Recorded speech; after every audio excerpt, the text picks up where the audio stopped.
नमस्कार दोस्तों, मेरे चैनल टेक्निकल मिराकल में आपका स्वागत है। आज एक बहुत इम्पोर्टेंट टॉपिक कवर करेंगे, क्योंकि अगर साइंस किसी एग्ज़ाम में आती है तो इस टॉपिक से मिनिमम 1 से 3 सवाल ज़रूर आते हैं, और वो टॉपिक है सेल। तो आइए स्टार्ट करते हैं आज का टॉपिक। इस वीडियो में हम कवर करेंगे इसकी डिस्कवरी के बारे में, इसका स्ट्रक्चर कैसा है। इसके स्ट्रक्चर में 3 चीज़ें मेन हैं: प्लाज्मा मेम्ब्रेन, न्यूक्लियस और साइटोप्लाज्म। न्यूक्लियस भी 2 तरीके का है, एक प्रोकैरियोटिक और यूकैरियोटिक। इस बार सेल ऑर्गेनेल के बारे में समझेंगे, इसके एग्जाम्पल समझेंगे और अंत में सेल डिवीजन। आइए सबसे पहले सेल के इतिहास के बारे में जान लेते हैं, क्योंकि इससे भी 1-2 सवाल आते हैं। सबसे ज़्यादा तो ये पूछा जाता है कि इसकी खोज किसने करी थी। इसकी खोज रॉबर्ट हुक ने सन 1665 में करी थी। उसने ये देखा था अपने सूक्ष्मदर्शी में कि इसकी संरचना मधुमक्खी के छत्ते की तरह है, जिसे प्रकोष्ठ कहते हैं हिंदी में, और अंग्रेजी में कंपार्टमेंट बोलते हैं। इन प्रकोष्ठों को ही सेल कहा गया। सेल एक लैटिन वर्ड है जिसका मतलब है एक छोटा कमरा। इसके बाद रॉबर्ट ब्राउन ने 1831 में ये पाया कि सेल में न्यूक्लियस भी होता है। बस यही 2 सवाल हैं जो खोज डिस्कवरी से रिलेटेड आते हैं मोस्टली। आइए सेल की संरचना के बारे में जान लेते हैं। हर सेल में कोशिकांग होते हैं। कोशिकांग मतलब ऑर्गेनेल्स। हर एक ऑर्गेनेल्स का एक पर्टिकुलर फंक्शन होता है। जैसे कोई ऑर्गेनेल भोजन का निर्माण करती है, कोई सेल का डेवलपमेंट करती है, कोई वेस्ट मटेरियल को बाहर निकालती है। ऐसे ही सेल इन ऑर्गेनेल्स के कारण ही जिंदा रह सकते हैं और काम कर सकते हैं। अब ये कह सकते हैं कि ऑर्गेनेल्स से मिलकर ही सेल का निर्माण हुआ है, और ऑर्गेनेल्स ही बेसिक यूनिट है सेल की। सेल मुख्यतः 3 हिस्सों में है: प्लाज्मा मेम्ब्रेन या सेल मेम्ब्रेन, प्लाज्मा झिल्ली जिसे बोलते हैं। दूसरा केंद्रक या न्यूक्लियस जिसे बोलते हैं। तीसरा है साइटोप्लाज्म, कोशिका द्रव्य जिसे बोलते हैं। अब आइए विस्तार से जानते हैं इनके बारे में। इसमें सबसे पहले है प्लाज्मा मेम्ब्रेन या सेल मेम्ब्रेन, और इसको हिंदी में कोशिका झिल्ली या प्लाज्मा झिल्ली भी बोलते हैं। प्लाज्मा मेम्ब्रेन लिपिड और प्रोटीन के बने होते हैं। इसको डिटेल में बाद में पढ़ेंगे। प्लाज्मा मेम्ब्रेन सेल के आउटर मोस्ट कवर को बोलते हैं, जो कि प्रोटेक्ट करती है अंदर के कंटेंट्स को बाहरी वातावरण से। कार्बन डाइऑक्साइड और ऑक्सीजन प्लाज्मा मेम्ब्रेन के अक्रॉस घूमते हैं, उस प्रोसेस को बोलते हैं विसरण या डिफ्यूजन बोलते हैं। और जो पानी इस मेम्ब्रेन के अक्रॉस मूव करता है, उस प्रोसेस को बोलते हैं परासरण या ऑस्मोसिस। सेल वॉल, जो कि सिर्फ पौधों में ही पाई जाती है। सेल मेम्ब्रेन के बाहर एक और लेयर होती है, उसे सेल वॉल बोलते हैं, हिंदी में से कोशिका भित्ति भी बोलते हैं। यह सेलुलोज की बनी होती है। बाकी आप इस चित्र में देख रहे होंगे, ये येलो कलर की सेल वॉल है जो दिखाया गया है येलो लाइन से, और जो पर्पल लाइन से दिखाया है वो सेल मेम्ब्रेन है। सेल वॉल सेल मेम्ब्रेन के बाहर होता है। नेक्स्ट है न्यूक्लियस, मतलब केंद्रक। न्यूक्लियस के चारों ओर एक डबल लेयर होती है, जिसे केंद्रक झिल्ली बोलते हैं। न्यूक्लियस में ही क्रोमोसोम्स होते हैं, लेकिन ये तभी दिखाई देते हैं जब कोशिका का विभाजन होना होता है। क्रोमोसोम्स में आनुवंशिक गुणों की सूचना होती है डीएनए के रूप में, और क्रोमोसोम्स डीएनए और प्रोटीन 2 चीज़ों से मिलकर बने होते हैं। एक बार फिगर में भी देख लेते हैं प्लांट सेल और एनिमल सेल को। इसमें जो मेजर डिफरेंस है वो 2 है। एक तो प्लांट सेल में सेल वॉल होती है, एनिमल सेल में नहीं होती है। दूसरा, प्लांट सेल में क्लोरोप्लास्ट होता है, एनिमल सेल में नहीं होता है। बाकी नियर अबाउट सब सेम होता है। जैसे साइटोप्लाज्म है, क्रोमोसोम्स है, राइबोसोम है, गोल्गी बॉडी है, माइटोकॉन्ड्रिया है, न्यूक्लियर मेम्ब्रेन है, न्यूक्लियस है, वैक्यूओल है, बाकी सब सेम होता है। प्रोकैरियोटिक सेल और यूकैरियोटिक सेल, इनके बीच का जो डिफरेंशिएशन है, उसका जो बेसिस है वो न्यूक्लियर मेम्ब्रेन की प्रेजेंस और एब्सेंस का है। अगर न्यूक्लियर मेम्ब्रेन प्रेजेंट है तो यूकैरियोटिक सेल में आता है। अगर किसी सेल में न्यूक्लियर मेम्ब्रेन एब्सेंट है तो प्रोकैरियोटिक सेल में आते हैं। न्यूक्लियर मेम्ब्रेन अगर एब्सेंट है तो उसमें सेल ऑर्गेनील भी एब्सेंट रहेंगी। इसका मतलब प्रोकैरियोटिक सेल में सेल ऑर्गेनील भी एब्सेंट रहेगी और इसमें नंबर ऑफ क्रोमोसोम्स भी एक ही रहेंगे, जबकि यूकैरियोटिक में नंबर ऑफ क्रोमोसोम्स एक से ज़्यादा होंगे और इसमें सेल ऑर्गेनील प्रेजेंट रहेगी। साइटोप्लाज्म यानी कोशिका द्रव्य। सेल मेम्ब्रेन के अंदर बहुत बड़ी मात्रा में लिक्विड होता है। इस लिक्विड में ही सेल ऑर्गेनील होते हैं। सेल ऑर्गेनील्स जो हैं वो न्यूक्लियर मेम्ब्रेन से घिरे हुए होते हैं।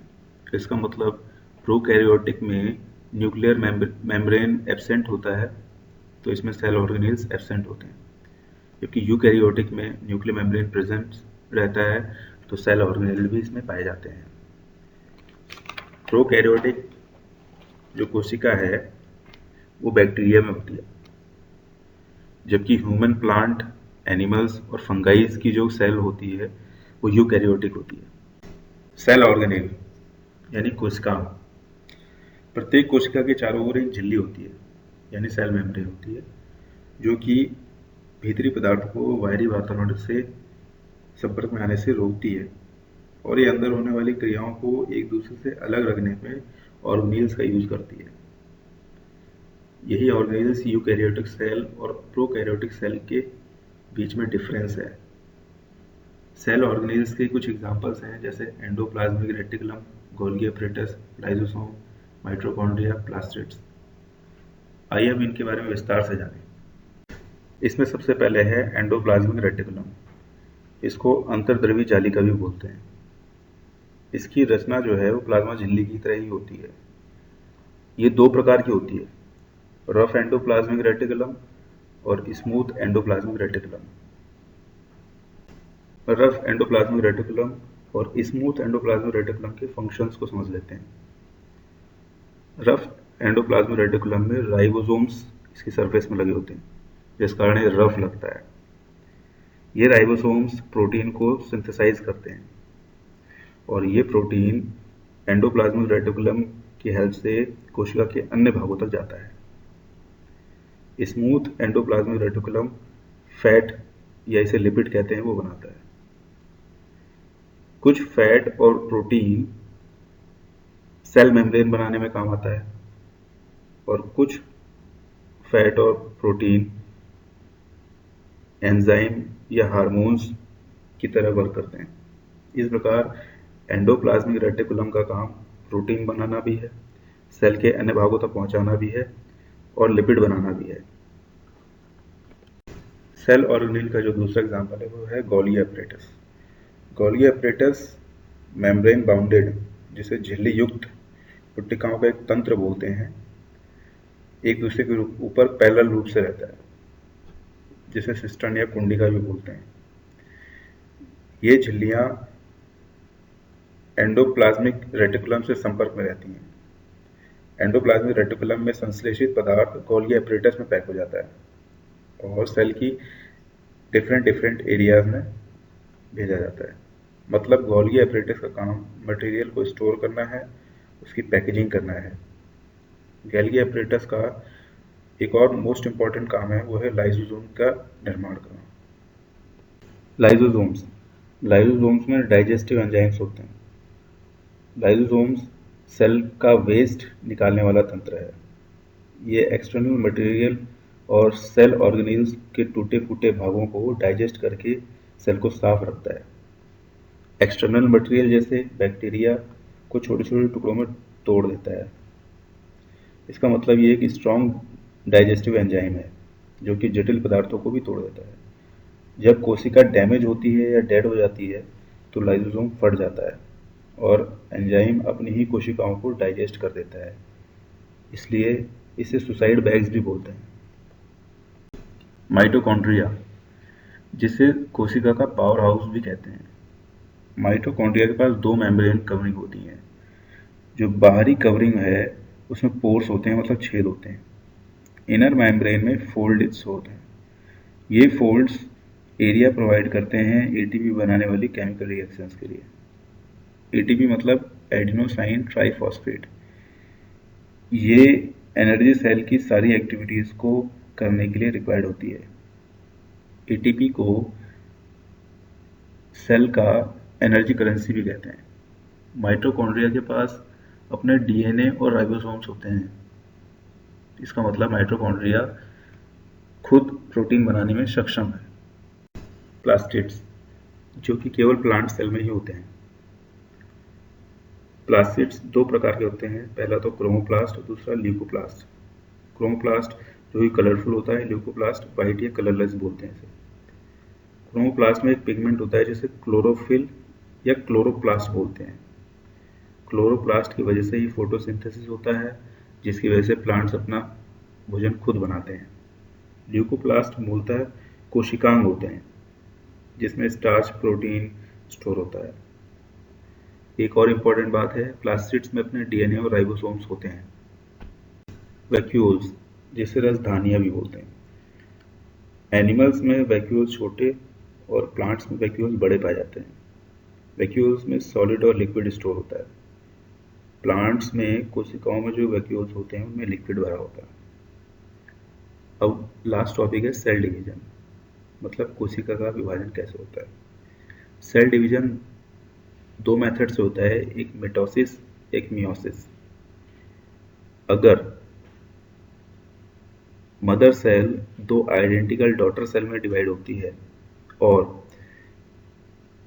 जो क्रोमोसोम्स हैं डॉटर सेल के वो मदर सेल के ही बराबर हैं, तो उस डिवीजन को मिटोसिस बोलते हैं। मिटोसिस डिवीजन टिश्यूज की ग्रोथ और उनकी रिपेयर के लिए काम आता है। एनिमल और प्लांट के रिप्रोडक्टिव ऑर्गन्स या specific cell of tissues divide होती हैं और गैमेट्स बनाती हैं, जो कि फर्टिलाइजेशन के बाद निषेचन बनाती हैं। ये विभाजन मियोसिस कहलाता है। इसमें मदर सेल 4 डॉटर सेल में डिवाइड हो जाती है और जो डॉटर सेल के पास क्रोमोसोम्स होते हैं वो मदर सेल के कंपैरिजन में हाफ हो जाते हैं। तो ये था आज का टॉपिक। आपको कैसा लगा कमेंट बॉक्स में ज़रूर बताएं। वीडियो को लाइक करें और फ्रेंड सर्कल में शेयर करें। मैं ऐसे ही वीडियो और भी लाता रहूँगा। तो मिलते हैं नेक्स्ट टॉपिक के साथ अगले वीडियो में। तब तक के लिए नमस्कार।